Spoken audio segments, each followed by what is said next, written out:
मेरे सबसे पसंदीदा कवियों में से प्रथम स्थान रखने वाले कवि श्री संदीप द्विवेदी जी द्वारा मर्यादा पुरुषोत्तम श्री रामचंद्र जी के जीवन, संघर्ष और कर्तव्य को दर्शाते हुए लिखी गई कविता की मैं प्रस्तुति कर रहा हूँ, जिसका शीर्षक है यदि राम सा संघर्ष हो।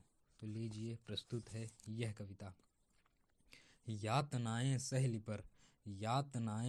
पर कर्तव्य सर्वोपरि रखा, त्यागशील संकल्प को जिस तरह जीवित रखा, बोलो कहाँ तक टिक सकोगे यदि राम सा संघर्ष हो, यदि राम सा संघर्ष हो।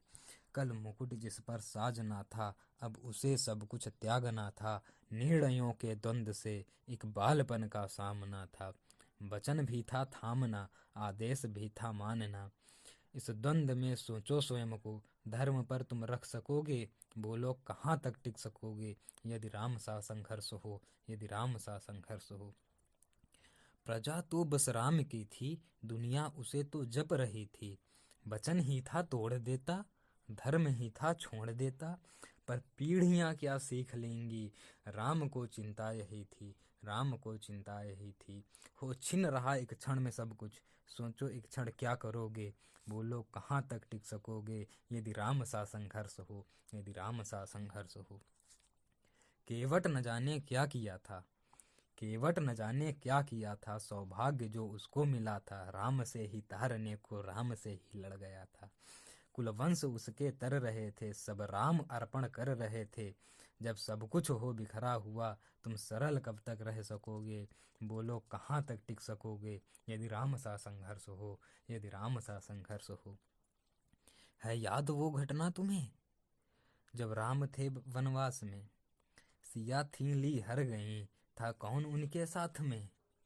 कुटी जब सूनी पड़ी थी, दो भाई और विपदा बड़ी थी, बोलो ऐसे मोड़ पर तुम धैर्य कब तक रख सकोगे, बोलो कहाँ तक टिक सकोगे यदि राम सा संघर्ष हो, यदि राम सा संघर्ष हो।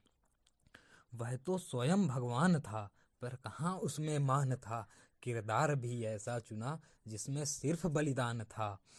मर्यादा के प्राण थे, रघुवंश के अभिमान थे, श्री राम के अध्याय से एक पृष्ठ हासिल कर सकोगे, बोलो कहाँ तक टिक सकोगे यदि राम सा संघर्ष हो, यदि राम सा संघर्ष हो।